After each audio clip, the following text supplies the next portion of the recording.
আসসালামু আলাইকুম। আপনারা কেমন আছেন? আশা করি সবাই ভালো আছেন, আমিও ভালো আছি। আমি ধরমদিশি থেকে ঘুরতে আসছিলাম, তাই এখানে আসে দেখলাম একটা রবার বাগান। আমার কাছে খুব সুন্দর লাগলো, ভাবলাম যে আপনাদের সাথে শেয়ার করি বাগানটা। আমার এখান থেকে যাইতে ইচ্ছা করছে না, দেখি খুবই মনোরঞ্জন, দৃশ্যটা খুবই ভালো লাগছে। তা আশা করি আপনাদেরও ভালো লাগবে। দেখেন, ওইদিকে দেখেন কীভাবে ওইদিকে নামা আছে, নামাটা দেখে যাও, পুরা একদম স্লোপ, যাতে পানিটা ওইদিকে যাইতে পারে।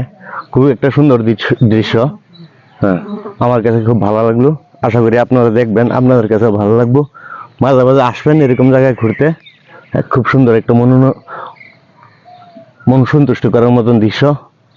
সবাই আসবেন, এরকম দৃশ্যের মাঝে আসলে মনটা সুন্দর হয়। মনটা যখন সুন্দর হয় তখন কাজ করেও ভালো লাগে। সবাই আসবেন মাঝে মাঝে ঘুরতে। মনটা ফ্রেশ থাকলে আপনারা যখন কাজ করবেন, কাজে মনোযোগ বাড়বে ইনশাল্লাহ। আমার কাছে খুব ভালো লাগে, তাই আমি মাঝে মাঝে ঘুরতে আসি। আপনারাও আসবেন।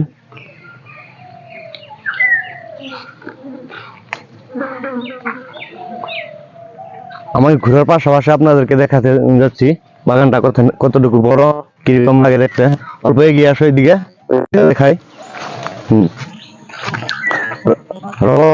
আমার কাছ থেকে আগের থেকে খুব প্রিয়।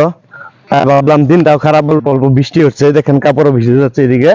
হ্যাঁ, তথাপি আসছি যাতে আপনাদেরকে দেখাতে পারি, আপনাদের মনে অল্প মনোরঞ্জন দিতে পারি। আশা করি আপনাদের কাছেও ভালো লেগেছে ভিডিওটা। আর যদি আপনাদের কাছে ভিডিওটা ভালো লাগে, একটা লাইক করবেন, পারলে জানিয়ে দেবেন আপনাদের কাছে কেমন লাগলো। এটা হচ্ছে বিটিআইডি এরিয়া, গাঁয়ের নাম হলো খজুয়া বিলকপাডি। হ্যাঁ, আমি মাঝে মাঝে আসি এখানে বেড়াতে। আজকেও আসছিলাম, তাই ভাবছি চাপাতি বাগান আমার বিয়ারদের কাছে অল্প শেয়ার করি। সবাই হয়তো এগুলি বস্তু দেখে না, যেরকম আমি মরিগাঁও ডিস্ট্রিক্টের লোক, ওইখানে চাপাতির কোনো বাগান নেই। নদীর পাড়ে থাকি আমরা, শুধু নদীগুলি দেখাতে পারি। আজকে ভাবলাম যে অল্প ভেলে কিছু দেখাই আপনাদেরকে। আমার কাছে কিন্তু খুব ভালো লাগতেছে দৃশ্যগুলি। আশা করি আপনাদের কাছেও ভালো লাগবে।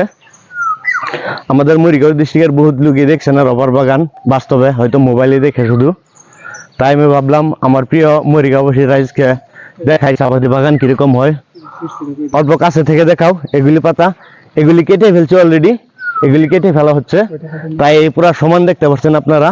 আর এই সাইডটা দেখেন, এই সাইডটা দেখেন, এগুলি কাটার বাকি আছে। এই উপরের পাতাটাই নেই ওরা, কুমলা যে পাতাটা হয় অল্প অল্প অল্প ভূগোলে আনো, এই যে পাতাটা আছে এইটাই কাটে ওরা, এরকম সমান করে কেটে ফেলবে।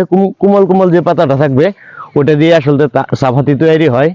আমাদের আসাম ওয়ার্ল্ডের ভিতরে বিখ্যাত চাপাতির জন্য, কিন্তু দুঃখের বিষয় আমরা 1 নম্বর চাপাতিটাই পাই না।